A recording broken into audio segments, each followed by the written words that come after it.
Kerry Cassidy. Welcome to my channel. Christmas just passed, and the president is Trump. However, people think something strange is going on seeing Elon Musk at all Trump's events. Even more, they see him with him all the time. What do you think about that? That's nice to see you. Welcome.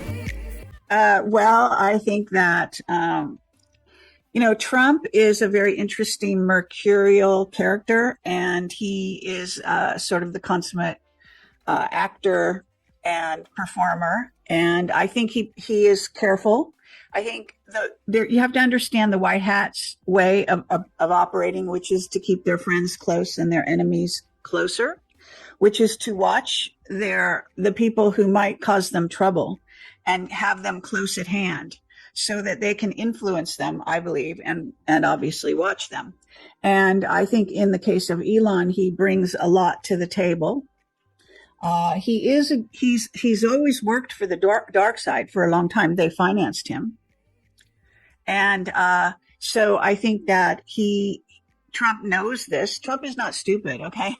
The White Hats are not stupid, okay? So when you look at what their choices are for various positions, there's a double-edged sword about it. On the one hand, they're going to expose the person, the way they are, the decisions they try to make, and so on.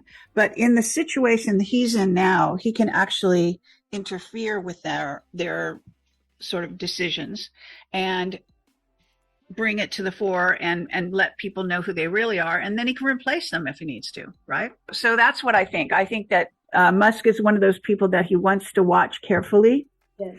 And I think that I think Musk really is on board with the situation now. I think Musk is going through some changes, and I think we should honor that in each other at this time. So lots of people who had the wrong idea about Trump are now going to learn differently. He's going to prove to them what he said he would do, he will do. And so for the first time, we're going to have a politician. Even he doesn't even consider himself a politician, but for the first time, we're going to have a person who actually does what they say they're going to do. And I think that's wonderful. And I think the people that he is selecting for the various positions in the cabinet are very good people. I understand a lot of them are pro-Israel, at least on the outside, but that does not mean that Trump is going to follow their direction. So it's important to understand that I don't think Trump takes orders, okay, from anyone.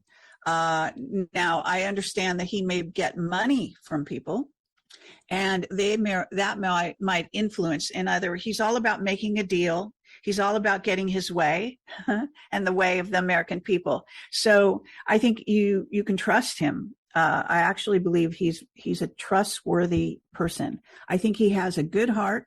I think he was put here for a reason, to be the person that he is, to lead us in this direction. And I would be very surprised if he did not live up to everything that we've expected him to live up to.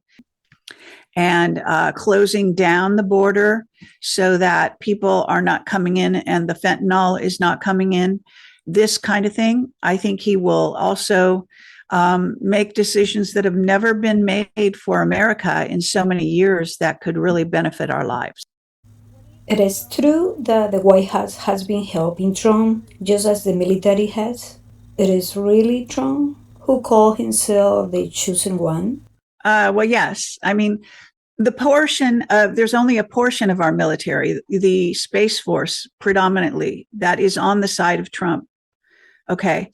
So I believe he has, we're going to have a sort of it's not a civil war, but it is a war within the military. And even the remote viewers, Courtney Brown, I don't know if you follow his remote viewers, but they are seeing in the future of the United States, maybe in January and February, that they might have some skirmishes between the two sides of the military. One side has been loyal to Rothschild and the UN, and they are not loyal to Trump. And so they've been loyal to the Biden show, as I call it, which is actually run by the CCP, the Chinese Communist Party. Party and others who perhaps like MI6 apparently in Britain have their input. They were part of the steal of the 2020 election. So I think his work is cut out for him in the sense that these militaries are going to clash. And that's the battles we're going to see.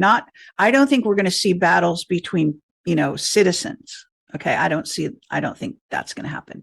I mean, there could be some skirmishes, but I don't think much would go on in that way. But I do think military battles could very easily take place, actually, even in towards the end of December and January and February. Hopefully it'll be handled by March, and so on. I heard people talking about the medical beds, the med beds, and they even say that they are already activated, giving treatments and charging people. That is true? Okay, well, let me say that I do believe med beds exist. I believe the med bed has existed for a long time, as Laura Eisenhower says, but I don't believe in the people who are charging for treatments. I don't either. I don't think the real med beds have come out. In fact, I know of one company where the scientist is actually in Mexico in hiding with his med bed, and they wouldn't let him, and they still won't let him across the border. And apparently not even the white hats will let him in. So I think there is a big issue. It's kind of the way I see the med beds is a lot how I see the financial situation, because this is where the ETs come in and they are orchestrating this. And so I think that they are going to prevent this. I don't know how long they're going to prevent it for, but you must understand what we just did was fight a war with agenda, okay? And the people who took it and the people who didn't, right? And the people who took the jab are now linked to what's called Homo Borg Genesis, which is like, the Borg in Star Trek, that kind of thing. It's an AI, and they can be influenced. Their behavior can be influenced by the AI. It doesn't mean that the AI will take over them completely unless they allow it to happen, which a lot of people are kind of dumb and they might let it happen. But at any rate, I do think that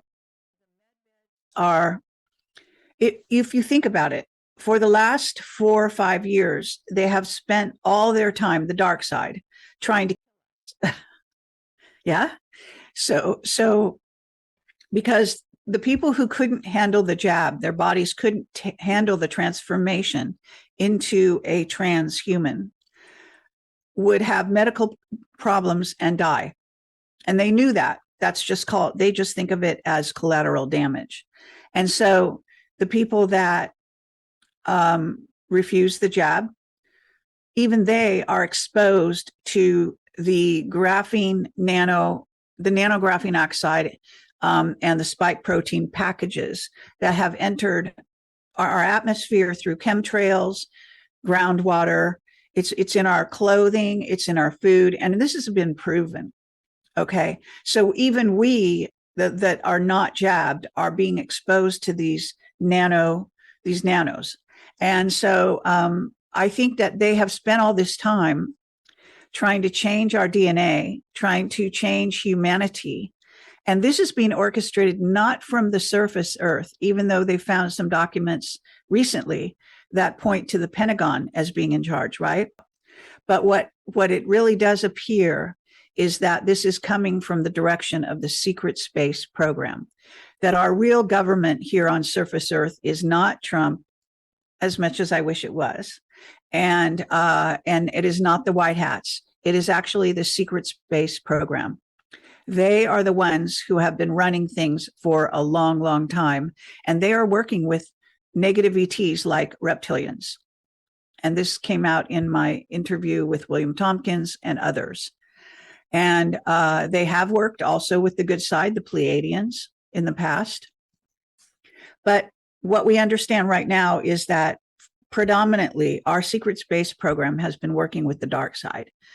I think they may be trying to move over to the light side, because their plan was to get all of the alien technology, to make friends with the aliens, to get their technology, and then to turn tables on them and then to fight them. That was their plan. And that's a military kind of thinking. It's the way the military does things. So I think it's very important to look underground, look in the cities, the underground cities and the bases. This is where the direction of humanity and the orders for humanity are coming from. And they don't want a super healthy population unless you're a super soldier. So your body has a choice in their version of reality. Okay. You either get sick and die soon, or your body accepts the nanographene oxide preparation they gave you, even when you didn't take the jab, and you turn into a more advanced, physically advanced, not necessarily mentally, although you can be augmented to be smarter and all these kind of things. This is according to one of my whistleblowers, Captain Mark Richards. He says they want a race of passive super soldiers. Passive, meaning they'll take orders.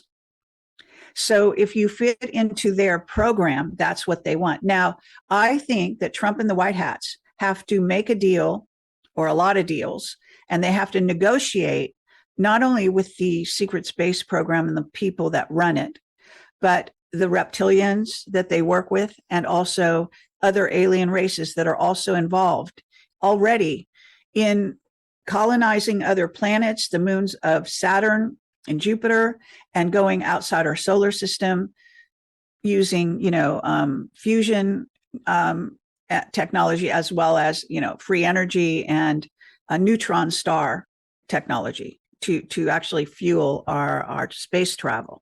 So if you really want to understand the agenda of the underground people that are trying to run our planet has always been space travel. They want humans that can go out, survive space, survive radiation, survive everything, and conquer other places and planets, because they see it as kind of a dog-eat-dog universe, okay? And they think if they don't conquer the planets out there, I guess in our close solar system and also outside, that they will be conquered one day. You understand how they think? It's a military way of thinking again. If they conquer already so many places outside and inside, so what are the Congress doing with the UAP? What are they doing with the second appearance? Well, what they're trying to do is slowly awaken people, because even though they want you to be a passive super soldier, they're going to actually have you educated. Because if you don't, for example, if they want to give you an order and say, fight the aliens, and you have to do what they say and how you fight the aliens, you have to be trained, right? But if you don't believe aliens exist, then you won't take orders. You won't understand what the order is, because you will not understand what's going on. So they realized, I think now, as it's getting late in the day, so to speak, in their program, that now they need to educate the public. They've been doing it slowly through movies and television. So movies and television have been more accurate in telling you what's really going on and what's coming than anything else, in my opinion, because it matches all my whistleblower testimony for years. And I've been doing this now for 19 years.